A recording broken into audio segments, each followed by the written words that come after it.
Welcome back, everyone. I'm Bishop. Welcome back to Checkmate. So, today I'm going to be reviewing and talking about Gotham Episode 2, tell you my thoughts and everything. Alright, let's kick this off. So, today's episode, last night's episode, I think it was called Selina Kyle. But it brought a lot of new things, a lot of new things to the table that I think were done really well. A lot of things I'm hopeful about, but also some like disconcerting shit. It's like I don't know how much I'm gonna like that. So right off the bat, the first thing that I loved, I was like, which I called, by the way, is the way everyone's treating Gordon, especially his relationship between him and his partner. That shit's fun. I wonder how long they can keep it up. It's like he's goody two shoes. His partner's like, "You're fucking crazy. Stop being a goody two shoes." And then throwing the fact that he might have killed the Penguin, like in this dude's face. Like, yeah, I saw it. Like that's interesting dynamic. I love it. Um, Also, shout out to fucking Jada Pickett Smith, who once again nailed down Fish Mooney. I think she's gonna be my favorite character, and it's cool because she's not even from the comic books. Like, she killed it, even though it was like this episode we got to see the exact opposite, her playing the exact opposite type of role than last week. Last week she was the boss, and even though Carmine comes in at the end, it's like she's still a boss at the end of the day. She was gonna straight up murder fucking Gordon and his partner, like no fucks given. And that was fucking cool. And then this week, in contrast, we have fucking Carmine coming into her own club, beating the shit out of the fucking bartender who she's fucking, like right there in front of fucking everyone, and her having to hold her tongue because compared to fucking him, like that's who she might as well have been like Penguin to him. And then it showed Carmine Falcone's genius, like at the end of the last episode, all we see is this man Penguin in the truck, like in the back of the trunk, and you get no context, like who picked him up, how did he get there? Nothing. I don't know. I didn't ask that question. It might have been because I'm familiar with the world, and it's like, oh, everyone's dirty in Gotham, of course someone, of course this man ended up there, but like I think for as a question, like if I didn't know, I might have asked that question. And it showed that Carmine was the one who picked him up, and Carmine's not dumb. Before he orders someone's execution, he fucking and he beats the shit. He's gonna beat the shit out of someone and gather information. So he goes to Fish and like, so yo, like when I was in there like interrogating this fool, like he's telling me like you tried to take over. Like he's just like, yo, you talking mad shit. And fucking, it's hilarious because last episode Penguin's like, you're like a mother to me, to Fish Mooney, and then this episode Fish Mooney's like, you're like a father to me, to Carmine Falcone. And it's hilarious. Although it did show, which is what's gonna probably get her killed. I don't see her character lasting more than a season, just off the strength of who Jada Pinkett is. Like big name celebrities don't last long in movies. I hope she does because I love her fucking character. But I think she's gonna die at the end of the season because it showed her impatience. Like Carmine lets her off with just kind of a warning. Like that little mob boss kind of a warning. Like here's me doing whatever I want. Like, and it was very fucking cool. Um, but it showed her impatience because she wanted to kill him right then and there, and her own goon guy had to be like, "Yo, calm down, you can't take him right now."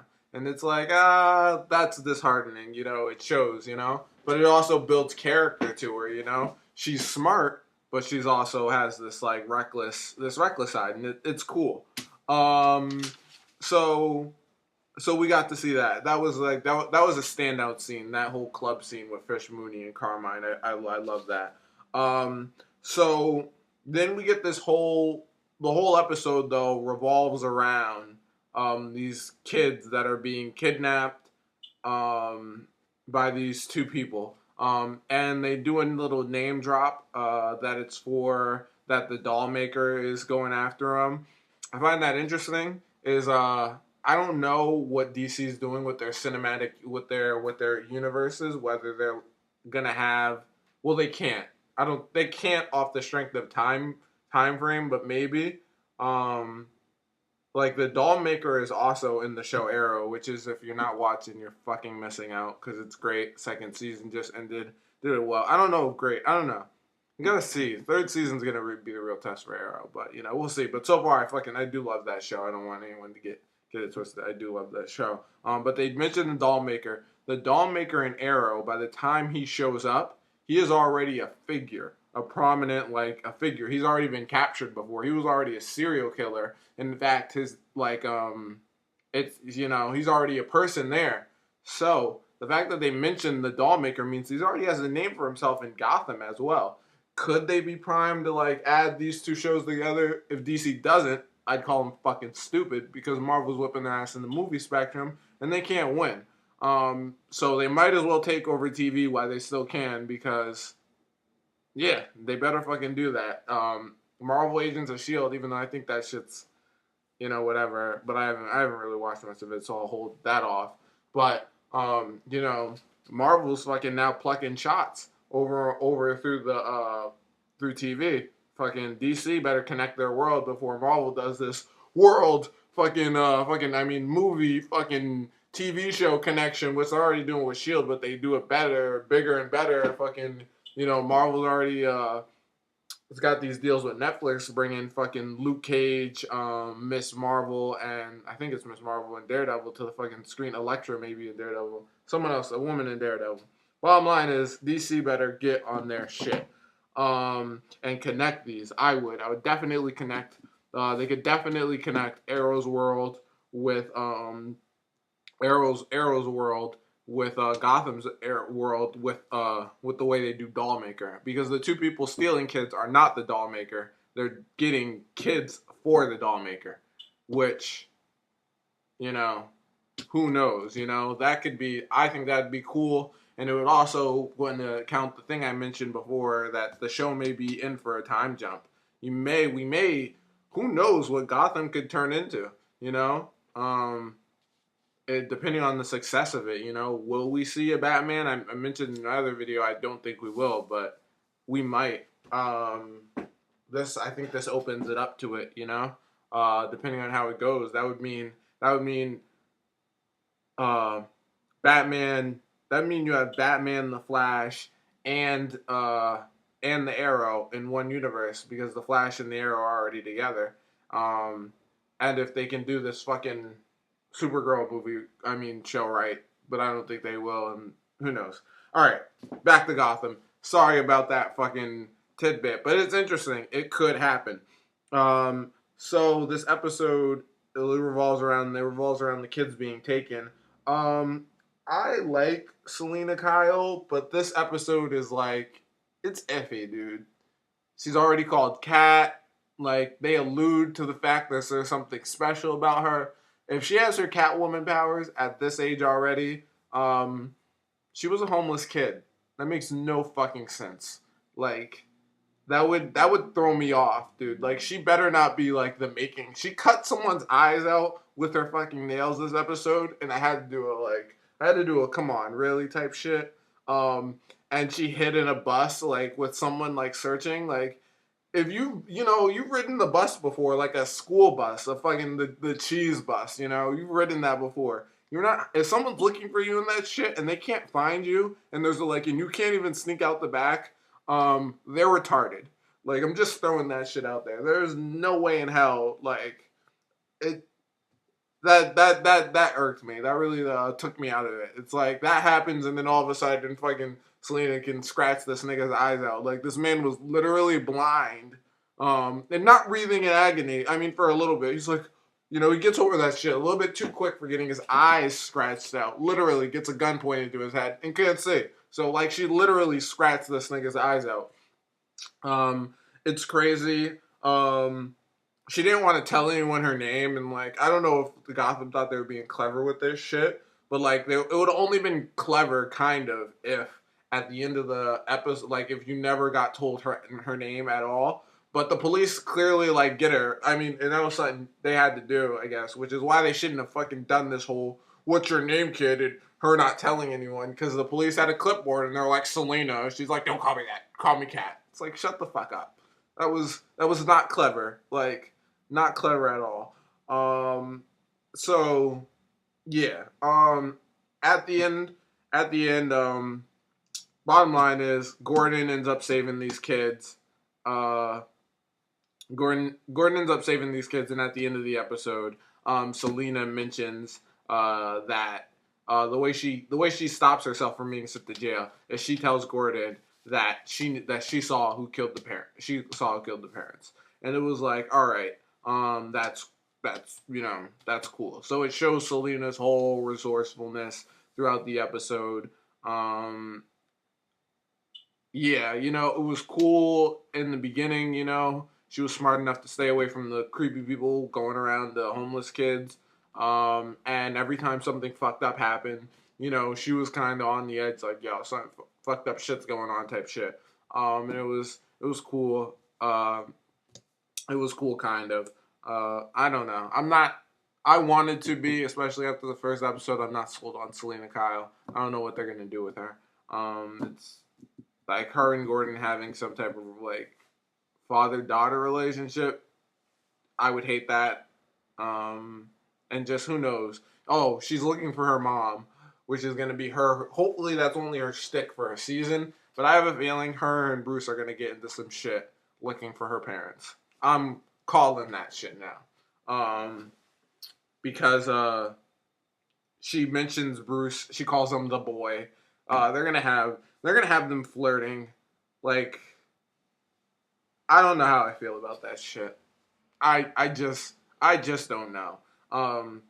So Bruce, we see him this episode. We see Alfred one go to fucking Gordon. I feel like this show's fucking up Alfred. We're gonna have to like see, dude. He's like, Alfred doesn't know how to fucking take care of kids. Hasn't he been looking after this kid like forever anyway? Like maybe not been his guardian. Um, but I think Alfred's character, the person who plays him, doesn't do like that great of a job. He's like, hey, screaming at him like I really thought Alfred was gonna backhand Bruce in this episode. I'm like, the fuck? Like, I don't know. That's just not the Alfred I see in my head. That's not the Alfred I feel like was ever portrayed. I think this Alfred is trying to take some liberties in terms of his character growing into himself. I feel like if there's one character in this whole universe who doesn't need to fucking do that, it's fucking Alfred. Um, Talk about he has no experience with kids, so he's going to a cop who has no experience with kids. And it's like he trusts you. But it does go on to show that the reason why Alfred is being hands-offish with Bruce is because his dad is like, let him show the person he's going to be. And it shows that like he cares. It showed that Bruce wasn't an idiot. He's not. He's like, yo, I'm not just hurting myself. He's telling people what's what. He tells Gordon, and he gets on Alfred about like, yo, you're worrying too much. It seems crazy, but I'm not an idiot type shit. And that was cool. I like the way they portrayed him in that way. It was nice. It was nice to watch. Finally, Gordon. We're down to Gordon, and I'm gonna leave it off on Gordon because Gordon surprisingly is so far the best thing about this. Not the best thing, but one of the best things. I mean, I was iffy. I didn't know if this guy. I said before I liked him, but I didn't know if he could pull it off. I did not think he could pull it off. I was skeptical. I mean, it was just on the fence. Second episode stepped it up a notch, being like the lead and everything focusing around him. He's showing emotion when he calls out the mayor on his bullshit. It's just, he's gonna learn the hard way. They're queuing him up for a fall. It's gonna be hard to watch if he can act it off. If this actor can pull it off, it's gonna be amazing to watch though. And this dumbass, dude, just why? All right, Gordon knows now at this point that he works with just the most crookedest motherfuckers. His captain, the mayor, everybody, dude. So there's a story. They don't want the story about missing kids getting out, and fucking his girl makes a call and like calls the newspaper anonymously, and then he tells his partner, like his partner's guessing kinda, but he's like, But like, you didn't need to admit that shit. Your partner was the one who like this nigga is dirty, Gordon. You hate fucking dirty people, like Gordon. Like, why the fuck did you just tell your partner that your girl's gonna get into some shit because of you because you told that shit? Like, I really think that was the dumbest shit Gordon did the whole episode. But who knows? Overall, this episode, I don't know what scale I'm gonna be rating this, but I'll give it an A. I guess. Yeah, I'll give it an A. I feel like that's good. It was definitely a solid A episode.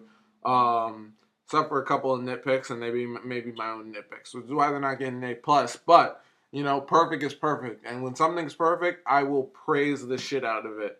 But Gordon fucking giving his girlfriend, telling his corrupt partner about his girlfriend doing something not good when other people higher up than him don't want that shit going down, stupid. Selina Kyle fucking scratching at niggas' eyes, stupid. Selina Kyle not being caught on a bus, dumb. Like, I can't get over that shit. Yeah, I can't get over that shit. That's it so far for the review. Thanks for joining me. Remember, this is Checkmate. I'm Bishop. Have a great one.